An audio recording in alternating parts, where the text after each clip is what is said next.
está gustando el libro a los hebreos. A todos, ¿verdad? Nos gusta el libro a los hebreos. Qué bueno.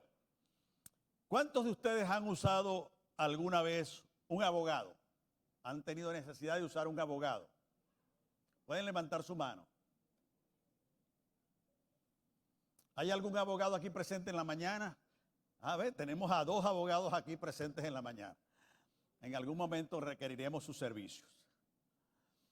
A veces solemos pensar en que necesitamos un abogado y a veces el abogado no es tan diligente, no conoce bien las leyes y por lo tanto en el caso no tiene mucha pericia, no se mueve bien, y el otro abogado, el de la parte opuesta, es más ducho, conoce más las leyes, tiene más experiencia y a veces un caso se pierde por falta de pericia del abogado. Y precisamente a veces nos lleva al punto de cambiar de abogado. De manera que hay abogados que por su vasta experiencia, por muchos casos ganados, se gana un prestigio en el mundo de la abogacía. Y hay personas que dicen, no, a mí me está defendiendo fulano de tal. Ah, no, tienes buenas posibilidades de ganar tu caso. Ponme allí la primera lámina. ¿Qué nos enseña Hebreos capítulo 7? Todo el capítulo vamos a ver hoy. Anímese, porque vamos a ver todo el capítulo. Recordemos lo siguiente. Recordemos que Hebreos, el autor de Hebreos le está escribiendo a una comunidad que quería devolverse. ¿Y cómo dice el dicho? Para atrás, ni para coger impulso. Esta gente quería ir para atrás. ¿Y a dónde quería ir? Quería abandonar a Jesús para ir a que Moisés. Quería abandonar a Jesús para ir al sacerdocio levítico. Quería abandonar a Jesús para ir a poner machos cabríos sobre el altar. Quería abandonar a Jesús para ir al templo de Jerusalén. Es decir, quería abandonar a Jesús para ir hacia la religión del judaísmo, encarnada en el templo, encarnada en el sacerdocio arónico y levítico, encarnada en Moisés y la ley, en esos elementos representativos. Y ellos decían, pero Jesús es un humilde carpintero de Nazaret, no se parece a ese Mesías glorioso del cual habla Isaías. Padre eterno, Dios fuerte, dice Isaías del Mesías. Y ellos decían, parece que Jesús no encaja en esa envergadura del Mesías. Y querían irse a Moisés, que los había sacado con gran fuerza y prodigio de Egipto. En Moisés hay fuerza. En Abraham hay promesa de Dios. A ti te daré esta tierra. Lo vimos la semana pasada, que Dios cumple sus promesas. Y te daré un hijo y te daré descendencia, a pesar de que tú eres de 99 años y Sara es una anciana. Yo les voy a dar descendencia. Y serán como las estrellas de los cielos y la arena del mar. Querían regresar a Abraham. Querían regresar a las promesas. Querían regresar. Estaban desconociendo que todo eso que estaban dejando atrás era parte del plan de Dios. Y que Jesús estaba en esa etapa siguiente de ese plan de Dios. Ellos querían quedarse en el tiempo y en el espacio, detenidos en una parte del plan de Dios. Es como que si yo quisiera ir de aquí a Caracas y me quedo en Barquisimeto. Y en Barquisimeto me pongo a pensar en la gaita zuliana. Y quiero regresarme a Maracaibo. Pero la bendición está en Caracas. Y yo no sigo adelante de Barquisimeto. Y querían regresar. Eso era lo que les estaba ocurriendo. En el caso nuestro, como cristianos, a veces solemos querer regresar a nuestra vida anterior antes de ser cristiano, porque es cómoda, porque es placentera, porque complace nuestro ego, porque satisface nuestro yo interior, porque nos agrada tener amigos que no importa si hacen las cosas que no son de Dios, pero es agradable. Es agradable compartir los antivalores y el pecado. El pecado para el ser humano es bueno. Cuidado con lo que estás diciendo, pastor. Es bueno al paladar y es bueno al corazón, porque el ser humano quiere complacer ese yo. Por eso el apóstol decía, y ya no vivo yo, mas vive Cristo en mí, porque el yo se entroniza como dueño y señor de la vida del ser humano y lo doblega y lo somete y le hace complacer esas apetencias, esos bajos instintos del yo. Y a veces hay cristianos, o por lo menos que están queriendo conocer a Jesús, y en ese interín dicen, no, yo prefiero quedarme satisfaciendo los placeres de la vida, disfrutando de eso, y se quedan en el camino hacia Jesús.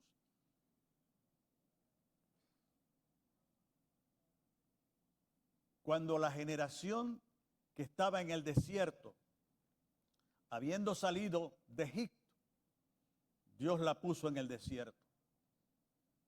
Y allí en el desierto, nosotros diremos, wow, pero qué horrible. En el desierto, Dios los llevó al desierto. Pero en ese desierto, Dios los protegía y los cuidaba y los sustentaba. Hemos cantado Jehová Jireh, Jehová Shalom. Hemos cantado lo que Dios hizo con el pueblo de Israel. Les proveyó una nube para protegerlos del sol, les proveyó de fuego por la noche para protegerlos del frío, les dio el sustento del maná, les dio codornices, les dio carne. Estuvieron todos, sin embargo, murmuraron contra Dios.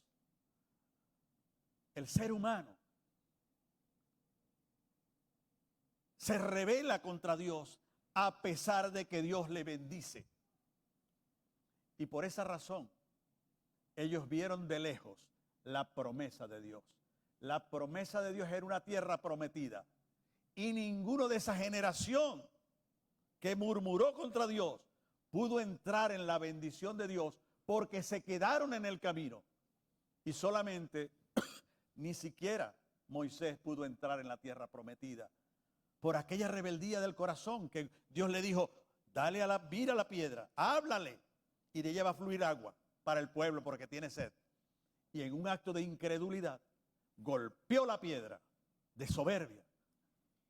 Y Dios le dijo, no vas a entrar en la tierra prometida, porque hubo incredulidad en tu corazón y hubo falta de fe. Y tu corazón se llenó de soberbia.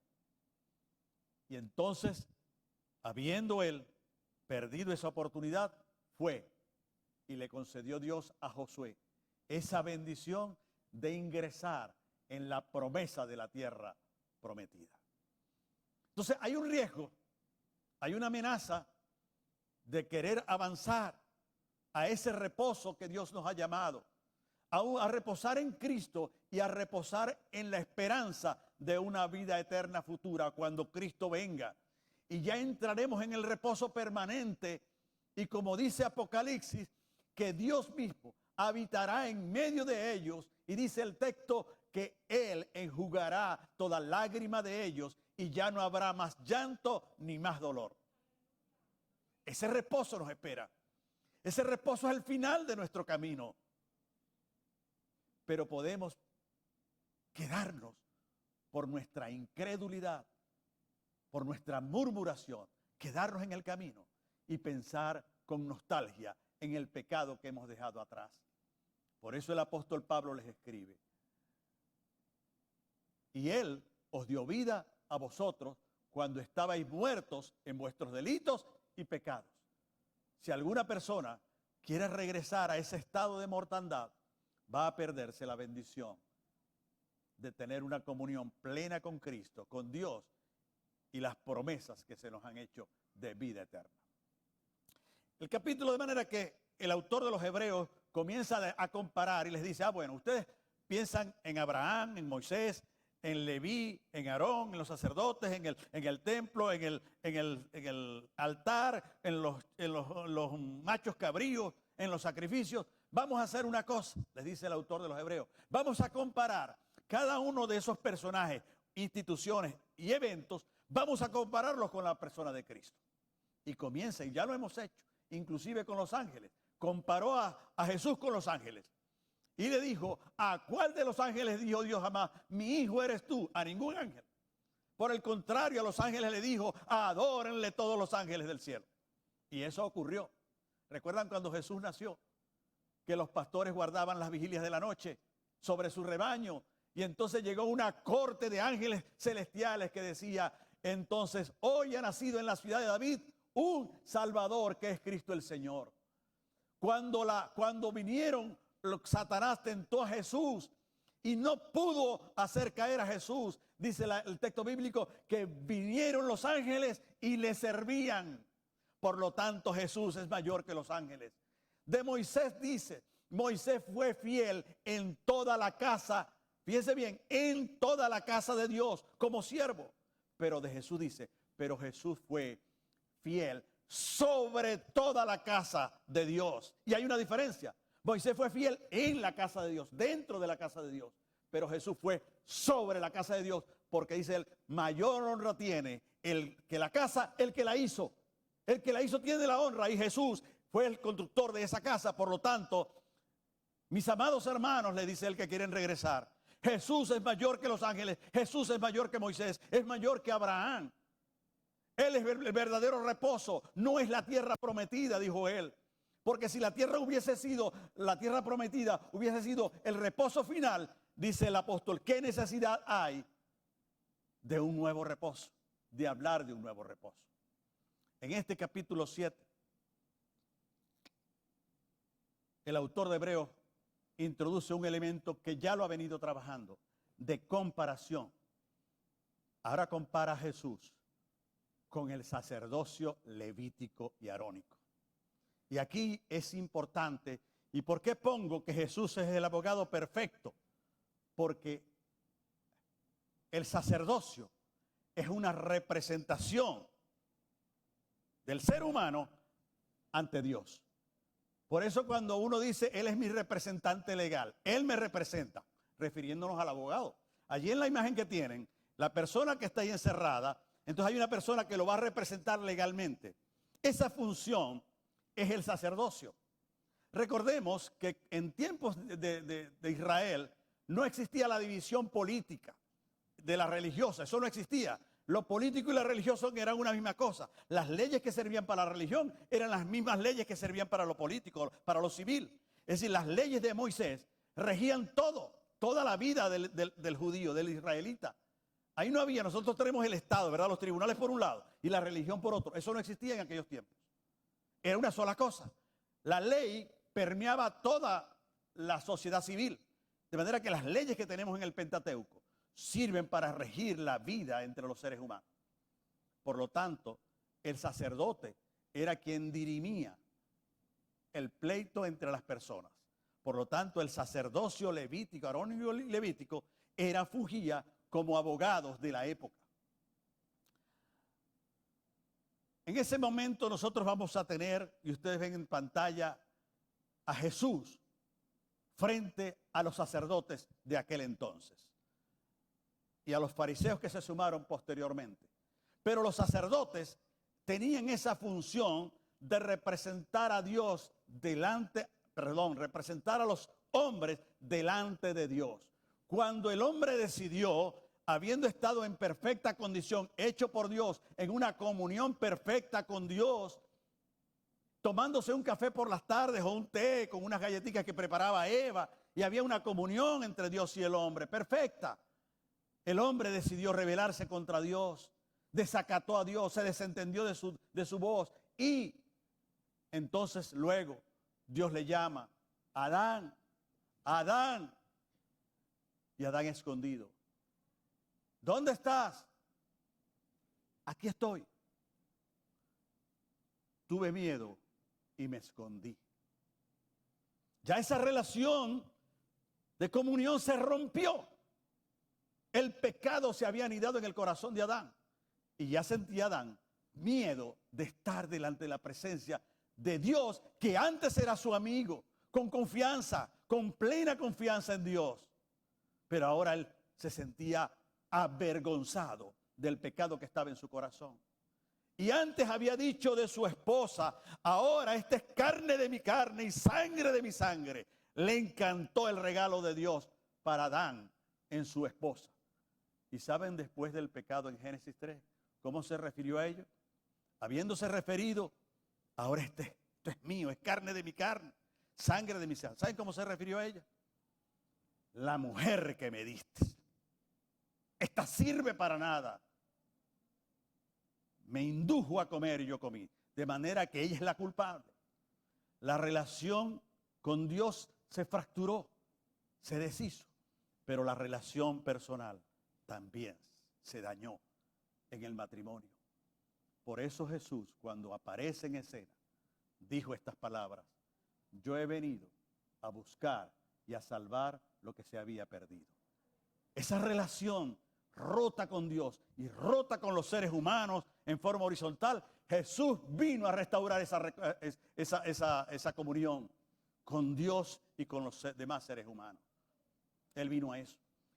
Pero en ese entonces Dios dijo, escogió un pueblo a Israel, para que dentro de todos los pueblos de la tierra seleccionó a Israel. Y dentro de Israel, Él escogió una clase sacerdotal para que fuesen los representantes de los hombres. Como no había una comunión de todos con Dios, no había. Él dijo, bueno, voy a escoger entonces a una sola parte del pueblo, y esa fue los sacerdotes. Van a representar a los hombres delante de mí. Al hombre pecador lo van a representar delante de mí. Y de esa clase sacerdotal escogía a uno que se constituía como sumo sacerdote para tener comunión con él en el lugar santísimo, que era el lugar más profundo del templo. De tal manera que de toda la humanidad, solo un ser humano podía entrar en esa presencia de Dios.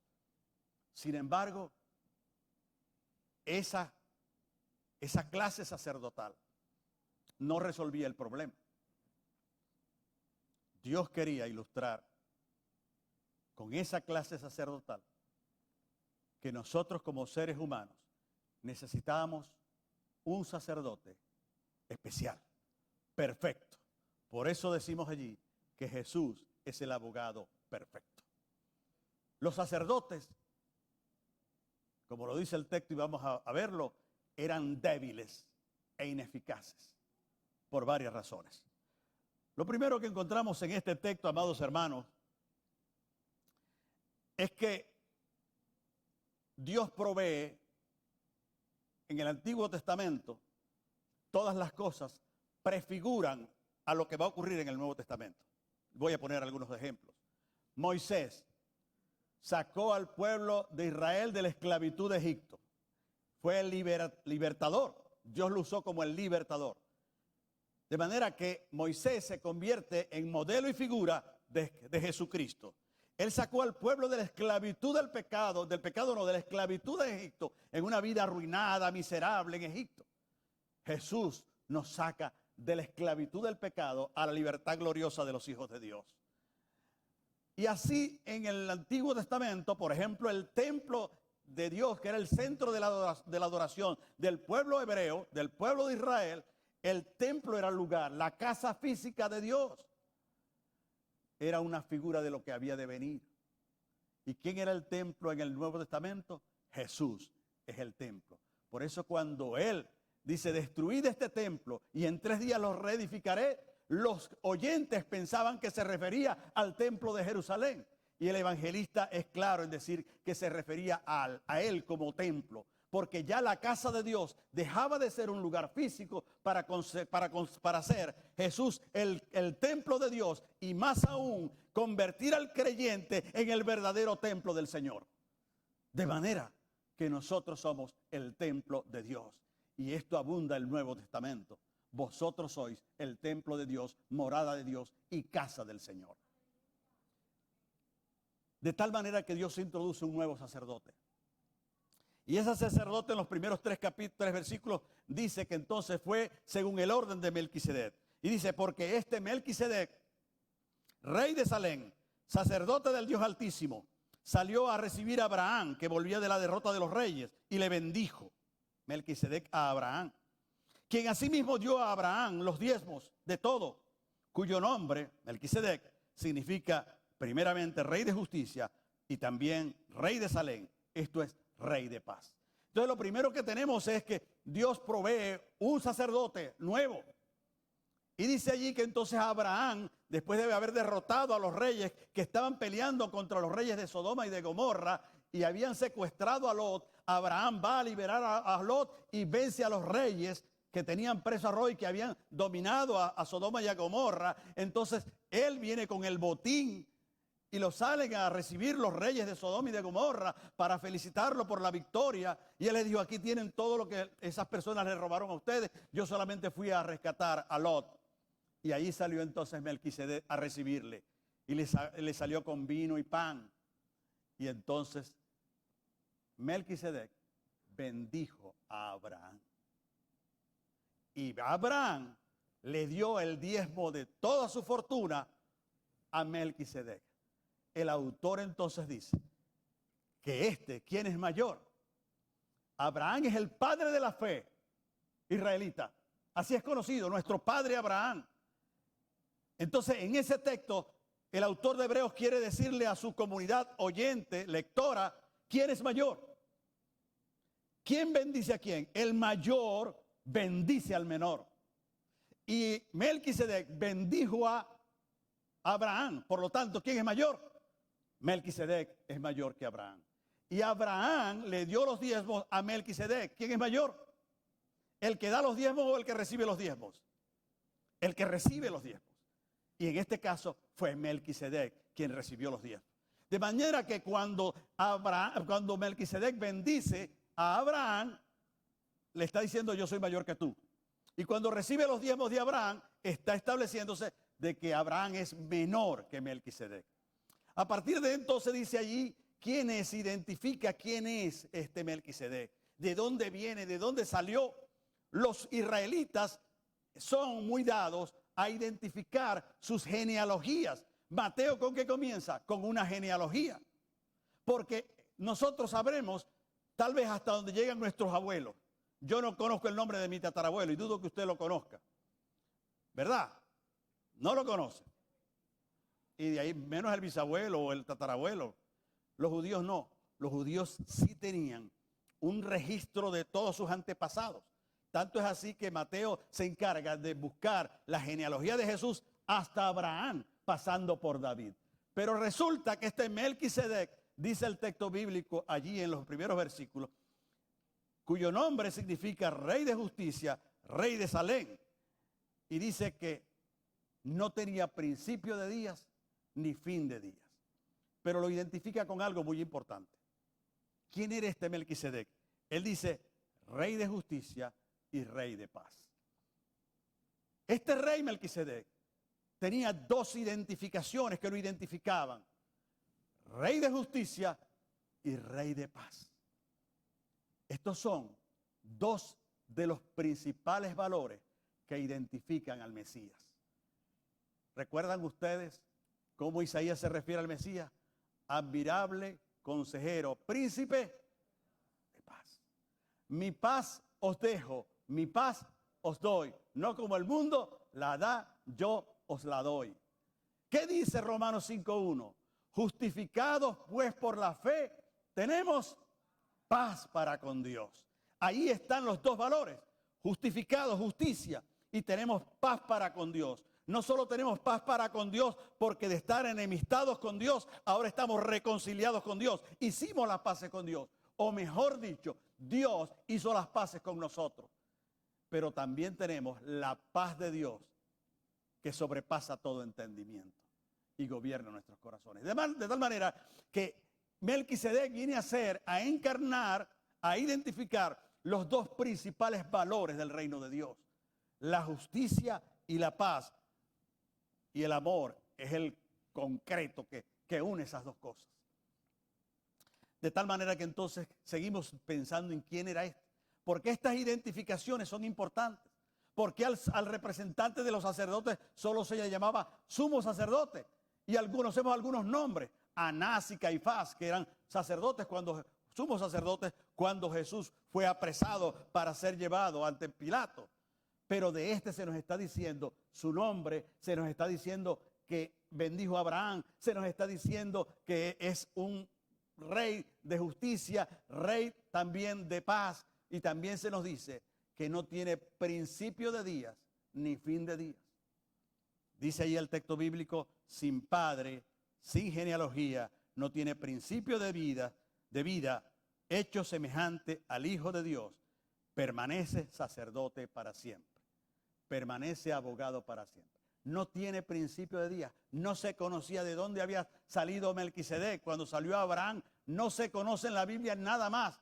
No se conoce quiénes fueron sus padres, cuándo nació, no se conoce nada de él. Y él por eso dice, hecho semejante al Hijo de Dios.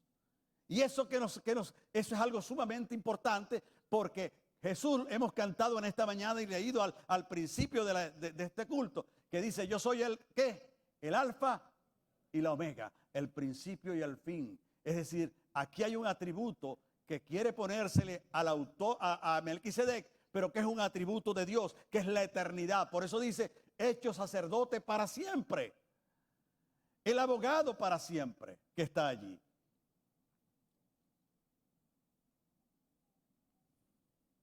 A partir de los versículos 5 al 10, el autor quiere decir, bueno, Abraham todavía no había surgido el sacerdocio. Todavía no había surgido cuando Abraham, porque a Abraham se le hicieron las promesas, y haré de ti una nación grande. Y esa nación grande llegó a través de Isaac, de Jacob y de Moisés, y se inauguró el pueblo de Israel como el pueblo del Señor. Y allí entonces Dios eligió una tribu de entre las 12 tribus de Israel, conforme a los 12 hijos de Jacob. Esas 12 tribus, una se iba a encargar del sacerdocio. Una se iba a encargar de representar a los hombres delante de Dios. Si yo quería expresar mi fe en Dios, debía ir a un sacerdote para entregarle mi sacrificio, para que ese sacrificio fuese ofrendado a Dios.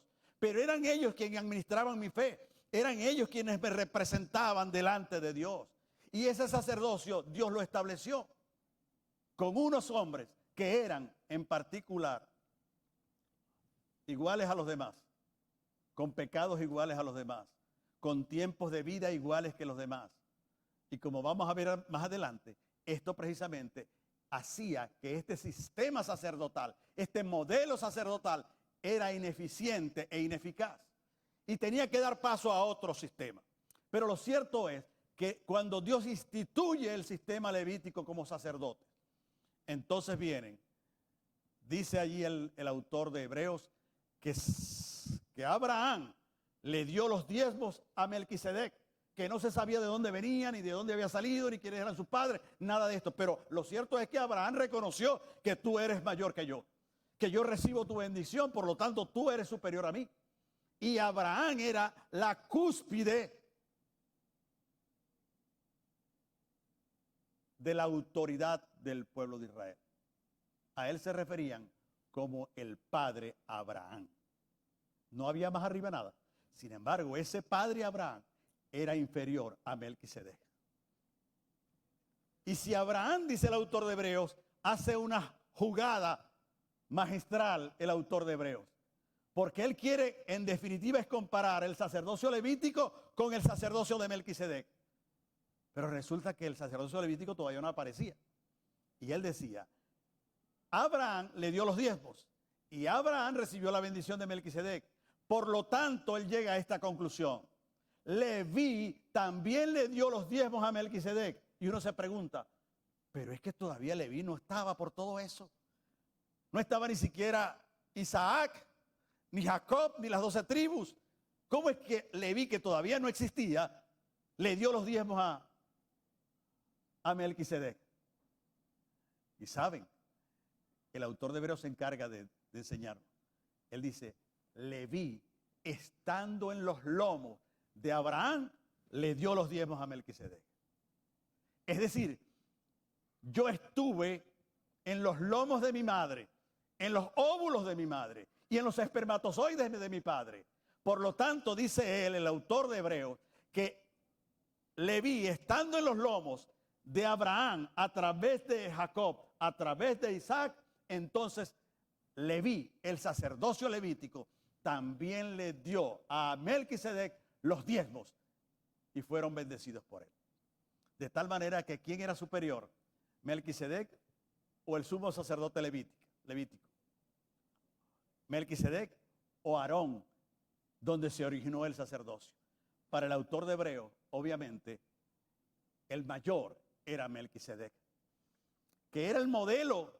El modelo, tenemos que relacionar permanentemente que el modelo de Melquisedec era la prefigura, era el modelo de ese sacerdote que debía venir, porque el sacerdocio levítico no resolvía el problema. Y no lo resolvía por varias razones. Eso es en sexto lugar. Hay algo que dice allí en el versículo número 8. Y dice, aquí ciertamente reciben los diezmos hombres mortales. Porque cuando Dios instituye el sacerdocio levítico, viene la pregunta, ¿y con qué se van a alimentar los sacerdotes levíticos? Entonces Dios establece la pauta.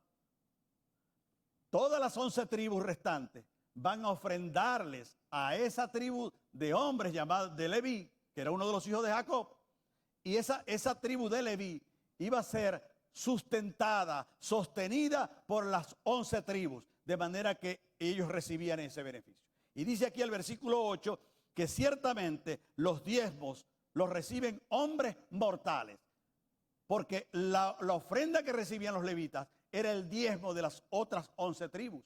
Y entonces decían ellos, dice el autor de Hebreos, eso lo reciben ellos de hombres mortales. Y dice, pero aquí, o sea, Melquisedec, uno de quien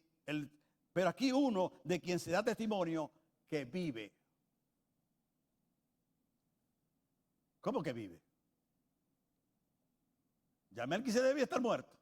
Y el autor dice, se da testimonio de uno que vive. ¿A quién se refería? ¿Cuántos sacerdotes habían muerto de los levitas? A los que tenían su tiempo de vida, se morían y venían otros sacerdotes y así, y recibían el diezmo. Pero se morían, estaban sujetos a la muerte, eran mortales. Pero esta figura de Melquisedec, que dice al principio cuando leímos, no tiene principio de días ni fin de días. Al no tener fin de días, él vive para siempre. Entonces, dice ahí el versículo, testimonio aquí de uno que vive para siempre. En séptimo lugar, se da la necesidad de un sacerdote perfecto, de un mejor sacerdote, de un sacerdocio mejor. Porque, ¿qué ocurría con el sacerdocio levítico? El hombre llegaba con su pecado y traía su oveja, su macho cabrío, se lo entregaba al sacerdote en un altar que era un emparrillado enfrente del templo, donde el sacerdote degollaba al animal y lo ofrecía al Señor. Y de eso una porción era para la alimentación de los sacerdotes. Y ese sacrificio que estaba allí en ese emparrillado, venía a representar el sacrificio que se requería para satisfacer la demanda de Dios de satisfacer la ofensa que le hizo el hombre por su rebeldía.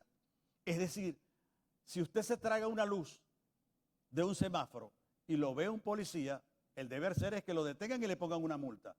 Si usted comete un delito mayor, pues usted va a ir a prisión. Es decir, la justicia demanda ser satisfecha con el pago por la ofensa que se ha realizado.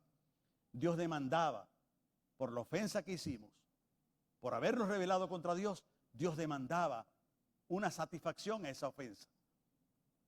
Y puso como un modelo el que los hombres pusieran en una parrilla un sacrificio. Pero eso era una representación, porque en ningún momento, ese sacrificio quitaba el pecado humano, solo detenía la ira de Dios.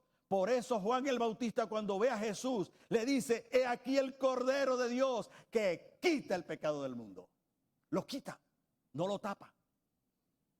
Y los sacerdotes agarraban 2 machos cabríos,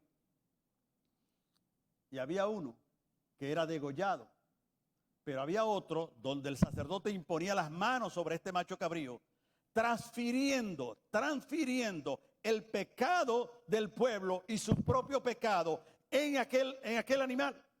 Y aquel animal era soltado al desierto y se perdía. De manera que había simbólicamente una transferencia hacia el macho cabrío en la parrilla, allí en el altar, en el emparrillado, y otra era la transferencia sobre un animal que era, de manera que ellos se deshacían del pecado, pero el pecado permanecía. Nunca se quitaba el pecado. Y la debilidad del sacerdocio arónico y levítico era esa. El sacerdote no podía conferir perdón a las personas. No podía otorgarles el perdón. Por eso cuando Cristo ve al paralítico que se bajó, le dijo: hijo, tus pecados te son perdonados. Que sí lo perdonó en ese momento. Los escribas y fariseos dijeron: ¿cómo puedes perdonar pecados si no solo Dios? Y Jesús le dijo: para que vean que el Hijo del Hombre sí tiene poder para perdonar pecados, le dijo al paralítico: levántate y anda. Y él se levantó y glorificaron todos a Dios. De manera que el sacerdocio levítico no podía quitar el pecado, porque el sacerdote mismo estaba sujeto al pecado y él tenía que pedir por los pecados de los demás y por su propio pecado. ¿Cómo alguien va a quitar los pecados de alguien si los de él mismo no los podía quitar? Por lo tanto, esa era una debilidad extrema de ese sacerdocio. Y Dios lo permitió para mostrarle al hombre que por su esfuerzo personal no podía lograr el perdón de los pecados. Que era Dios quien tenía que venir en su auxilio y en su ayuda. La ley y ese modelo sacerdotal tenían un solo propósito: que usted y yo le dijéramos a Dios: ven, ayúdame, porque yo no puedo. Y Dios en su gracia acude hacia nosotros y nos perdona y nos salva y nos redime. Eso entonces, ese sistema queda abolido. Eso lo expresan allí el versículo 16. Dice que este mandamiento, dice, no constituido conforme a la ley del mandamiento acerca de la descendencia, porque el sacerdocio levítico era conforme a la descendencia. Los hijos de los sacerdotes levitas eran a su vez sacerdocio. De manera que el sacerdocio estaba basado en la descendencia. Mi hijo es sacerdote y mi nieto es sacerdote. Pero este sacerdocio, el de Melquisedec, no estaba basado en esa forma de ascendencia. Por eso él dice: no constituido conforme a la ley del mandamiento de la ley de Moisés, acerca de que debía ser por descendencia, sino el poder, dice aquí, sino según el poder de una vida indestructible. Porque el sacerdocio levítico moría y tenía que tomar otro su lugar. Su hijo, su nieto o otro tenía que tomar su lugar. Pero si el sacerdote no moría, no había necesidad de un nuevo sacerdote. Por eso el sacerdocio de Melquisedec es un sacerdocio permanente, indestructible e inmutable. Y por lo tanto ese modelo distinto al levítico era el que Dios llevaba paralelamente para que las personas dijeran: ¿en cuál sacerdocio me pongo? ¿En el de los levitas o en el de Melquisedec? Porque Melquisedec prefiguraba un sacerdote que había de venir. Y entonces él le dice allí en el versículo 17: tú pues das testimonio, tú eres para siempre, le dice a Jesús, ya aterrizando en la persona de Jesús. Como dice el Salmo 110:4, tú eres sacerdote para siempre según el orden de Melquisedec. Y hay allí algo muy lindo. Dice allí el versículo 18, queda pues abrogado el mandamiento anterior a causa de su debilidad y de su eficiencia. Dios descarta el sacerdocio levítico, descarta a Leví, descarta a Aarón como el sacerdocio, el camino para acercarse a Dios. Ese camino es ineficiente porque ese camino no quita el pecado del ser humano.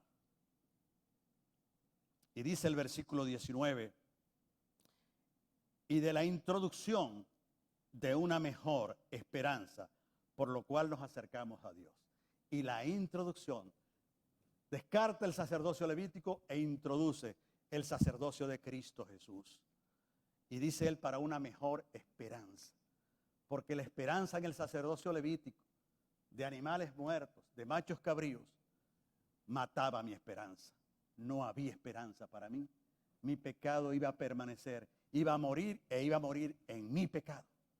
Por lo tanto, hacía falta un mejor sacerdocio. Y eso es lo que Dios quería prefigurar con el sacerdocio de Melquisedec. Y precisamente el punto número 9, ya acercándonos al final, dice, Jesús es el garante, la garantía de un mejor pacto. El versículo 20 dice, y esto fue hecho sin juramento. Es decir, la introducción de Jesús como sumo sacerdote. Recordemos el domingo pasado que Dios juró y cumplió su promesa por dos razones. Porque su promesa es inmutable, no cambia, Dios la cumple. Pero para acompañar la garantía de su promesa que se cumple, Él juró que esa promesa iba a cumplirse. Por lo tanto, tenemos una confiabilidad en la fidelidad de Dios en que va a cumplir su promesa. Y dice el versículo 21, dice él, juró el Señor y no se arrepentirá. Tú eres sacerdote para siempre, refiriéndose a Jesús, según el orden de Melquisedec. ¿Cuál era el sacerdocio de Melquisedec? Sin principio de días, eterno.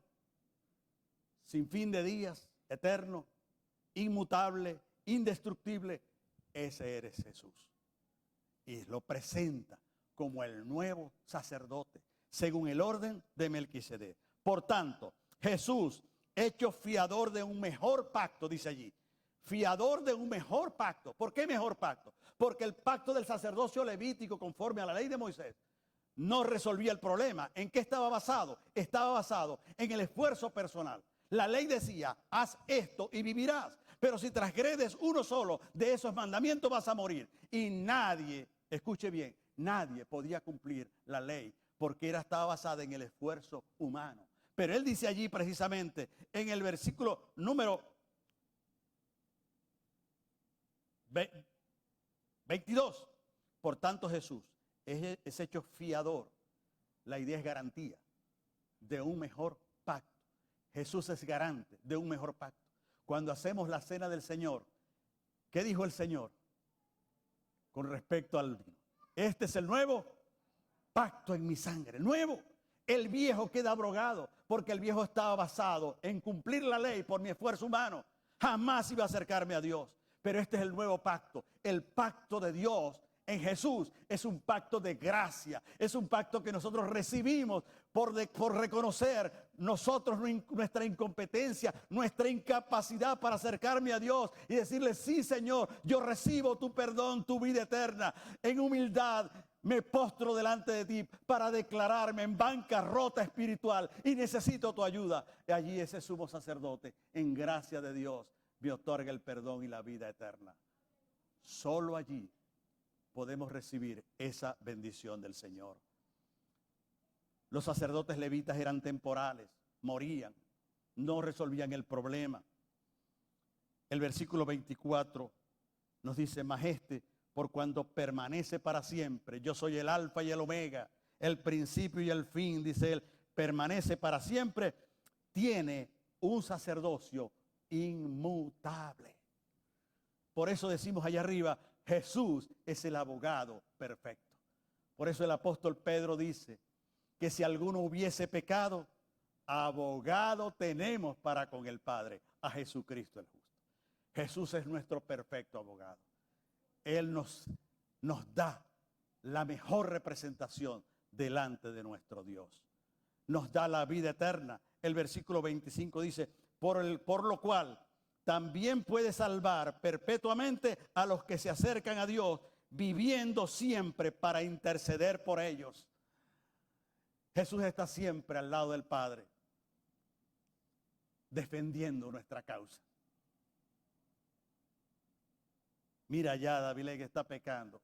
Sí, Padre, él todavía está pecando. Pero mira su corazón. Yo le he redimido. Y él está santo en la presencia tuya. No por su condición, que él puede fallar ahora, sino por la condición de santidad que yo le otorgué cuando morí en la cruz por él y que lo hice santo. Porque Dios, cuando creemos en Cristo, nos hace santos delante de su presencia. Y finalmente, mis amados hermanos, Jesús es el sacerdote perfecto. Él dice, porque tal sumo sacerdote nos convenía. ¿Y recuerdan ustedes la calidad del sacerdote? ¿Cómo debían ser? ¿Recuerdan los sacerdotes de los hijos de Elí? Eran unos malos sacerdotes. Malos. Pero este sacerdote, era necesario que el sacerdote fuese especial. Pero este sacerdote no solamente, como dice aquí el versículo, dice, porque tal sumo sacerdote nos convenía, santo, inocente, sin mancha, apartado de los pecadores y hecho más sublimes que los cielos. El sacerdocio perfecto lo tenemos en Jesús. Y él sigue diciendo que no tiene necesidad cada día como aquellos sumos sacerdotes de ofrecer primero sacrificios por los pecados, por los propios pecados y luego por el pueblo. Porque esto lo hizo una vez y para siempre ofreciéndose a sí mismo. De manera que aquellos sacerdotes agarraban un animal y lo ponían en el altar para que fuese quemado. Pero él, siendo el sumo sacerdote, él se presentó a sí mismo como el sacrificio perfecto. Y por eso él dice allí en el versículo 27, ofreciéndose a sí mismo como el pago de la justicia de Dios, que demandaba la justicia de Dios. Hermanos, la ley constituye sumos sacerdotes débiles hombres. Débiles. No resolvían el pecado. Tenían que pagar y pedir por sus propios pecados. Como dice el autor de Hebreos precisamente de Jesús, el cual fue tentado en todo, pero sin pecado.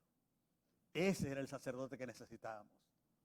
Ese era el sacerdote, el abogado que nos representa delante de Dios. Y es la más grande noticia que nosotros vamos a recibir. Y esa noticia se la quería dar el autor de Hebreos a sus lectores. Ustedes quieren ir a los sacerdotes débiles, abogados, que van a perder el caso porque no va a quitar el pecado de ustedes. No dejen de mirar a Jesús. Por eso el autor de Hebreos dice, puesto los ojos en Jesús, el autor y consumador de nuestra fe.